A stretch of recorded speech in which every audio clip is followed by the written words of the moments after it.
6, 8, 9, 9. 10, 9, 8, 7, 6, 5, 4, 3, 2, 1, 0. Fallout, which may occur miles and miles away from the blast. You need to know about fallout, what it is, how to detect it, and what to do to protect yourself against it. Everybody needs to know. Yes, this does mean you. Watch and listen. One day, these facts may save your life. What is this fallout, anyhow? Just bits of radioactive fall out of the mushroom cloud of the nuclear explosion and settle on the ground. These bits of matter can be dangerous. You are exposed to some radiation every day, from cosmic rays or other natural sources of radiation. These exposures are too small to hurt you. But when a wartime nuclear explosion occurs, a serious fallout follows. Thousands of tons of atomized earth, building materials, rocks, and gases may be thrown into the air. And the mushroom cloud containing them sometimes moves as high as 100,000 feet, nearly 20 miles up. Some of the radioactive particles spill out near the explosion site. Others may be carried for 10, 50, 100 miles or more. But how will you know if there is fallout? You can't hear, smell, taste, or see the radiation. But you yourself can detect the fallout particles that produce it. The easiest time to do this, without special instruments, is when the fallout is settling through the air. This starts any time from about 1/2 hour to several hours after the explosion, depending on how far away you are. And it continues to fall for an hour or longer. Usually you can see the fallout. So if there has been an explosion of a nuclear weapon within a few hundred miles of you, you should suspect every unusual concentration of dust in the air of being fallout. After an explosion in daylight, watch any unusual accumulation of dust. At night, put a white or light-colored plate outside. Examine it every 15 minutes or so. If dust is accumulated on the plate, treat it as fallout. The particles in that fallout behave like miniature X-ray machines, sending out radiation in all directions. If there are many particles, and if you are exposed to them long enough, you will be hurt. Others will be watching for that fallout, of course. Experts will estimate the probable path and speed of approaching fallout and try to keep you posted. But it may come before you hear any details by radio or otherwise. You must take precautions, whether you hear their reports or not. If radio stations are operating, you will hear reports, especially on the Conelrad frequencies 640 or 1240 on your AM dial. As soon as it is safe for specially protected crews to get out into the open, these highly trained civil defense radiation detection teams will make a thorough check of radiation levels and characteristics. Those facts will be relayed to you by radio as fast as they come into Civil Defense headquarters in your area. Information from the radiation monitoring teams will be combined and analyzed by experts manning a central radiation control point. These experts, who know just how fast harmful radiation reduces in force, can predict when it will be safe for people to come out of shelters and resume normal tasks. We have warned that you may have to act before you get any detailed reports. Just what can you do if fallout comes your way? Find the best shelter you can. The more solid substance you can put between yourself and the fallout, the better. But an ordinary frame house with windows closed will give considerable protection. In a house, it's best to get on the floor, away from doors and windows. Or if you can, find a location with additional walls in the center of the building. A basement is even better if the house has one. Large buildings, such as apartment or office buildings, give good protection. The thick, heavy masonry of their walls and floors makes it hard for radiation to get through. Basements, inside rooms, or corridors on the lower floors are safest. The basement of any house or building will become a good improvised shelter if you block the windows with sandbags and place other sandbags on the floor above the shelter area.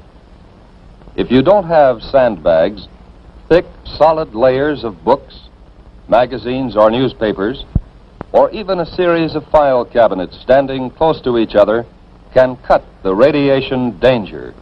In some parts of the country, there are storm cellars or outside vegetable storage cellars. They may be used as shelters from fallout.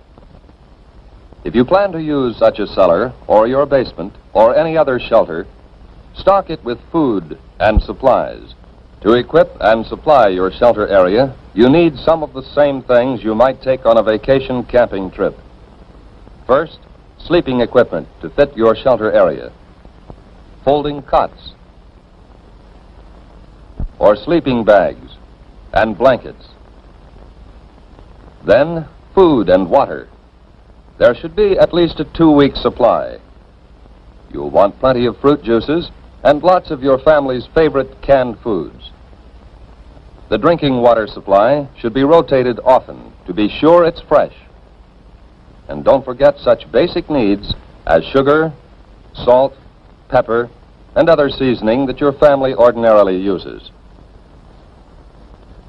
Now, some equipment. A radio is very important. It should be a battery portable with spare batteries. A transistorized radio is best, as the batteries last longer.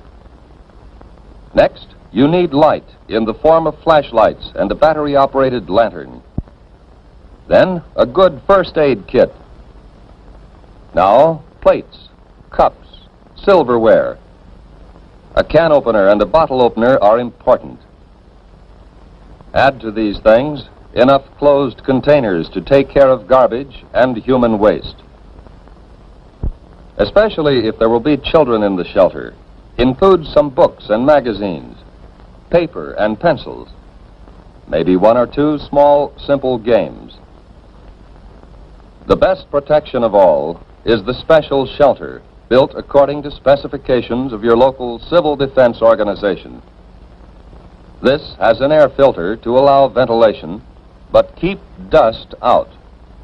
And it has at least 3 feet of earth over it. It would be a good idea to go right now to your local civil defense office to secure plans for the type of shelter you want, and then to get busy on construction. Plans are simple, using standard materials. So maybe you can do the job yourself. But all this special shelter talk won't help very much if you are caught way out on the open road. If that happens, keep driving until you see a building, which may be a house or barn, church or school. Drive as close to the building as you can. Then get yourself and your family out of the car and take cover in the building. If you live on a farm and have sufficient warning, get your animals under cover and give them enough food and water to last several days. And if you can, cover any piles of hay or harvested crops that may be outside. If the explosion has been some miles away, you will have time to fill tubs and other containers with water before fallout arrives. All locations where outside dust does not penetrate will be safe storage points for water. Whatever kind of shelter you find, settle down and make the best of it. If there are others with you, help them by being as calm as you can, and don't be discouraged. You can go out for very brief periods if you are well covered and keep the dust off your skin. Wear heavy boots or shoes and pants tucked in or tied around the bottom to keep dust out. If any dust gets on you, brush it off promptly. And when you have a chance, wash it off. That dust can burn your skin. But what happens if you do get exposed to a great deal of fallout? Food or water has been contaminated by the dust, internal damage may occur. When dust has been left on skin, there will be skin burns. When you have been near dust too long, there may be radiation sickness. Exposure can even cause death. If you have had considerable exposure, you will vomit and grow weak. But after a few hours, this sensation will pass, and by the next day, you may have had the last of it. Even if you have been exposed to excessive fallout, you may eat and drink just as you normally would, but don't force yourself. Whether you have had these symptoms or not, if civil defense radio announcements have said that radiation has been high in your section, keep an eye on your condition for the next few days. Watch especially for these developments in the 2 weeks following exposure. Return of nausea, sore throat, bruise spots developing without any known reason, loss of hair. These conditions, or nosebleed, or diarrhea, should be reported to a doctor or to the nearest first aid station set up under civil defense plans. Unless civil defense teams have warned that your area is still dangerously radioactive, you can get out and work to help yourself and help others. Although fallout can be deadly, your chances of avoiding damage from it are much better if you follow the directions we have given you. During an alert, keep your portable radio tuned to the Conelrad radio frequencies, 640 and 1240 on the AM dial, for the latest reports and advice. Right now, today, before there is an alert, take time to learn the Civil Defense 5 steps to safety. Learn warning signals and what they mean. Learn your community plan for emergency action. Learn protection from radioactive fallout. Learn first aid and home emergency preparedness steps. And learn how to use Conelrad 640 or 1240 on the AM dial for official directions.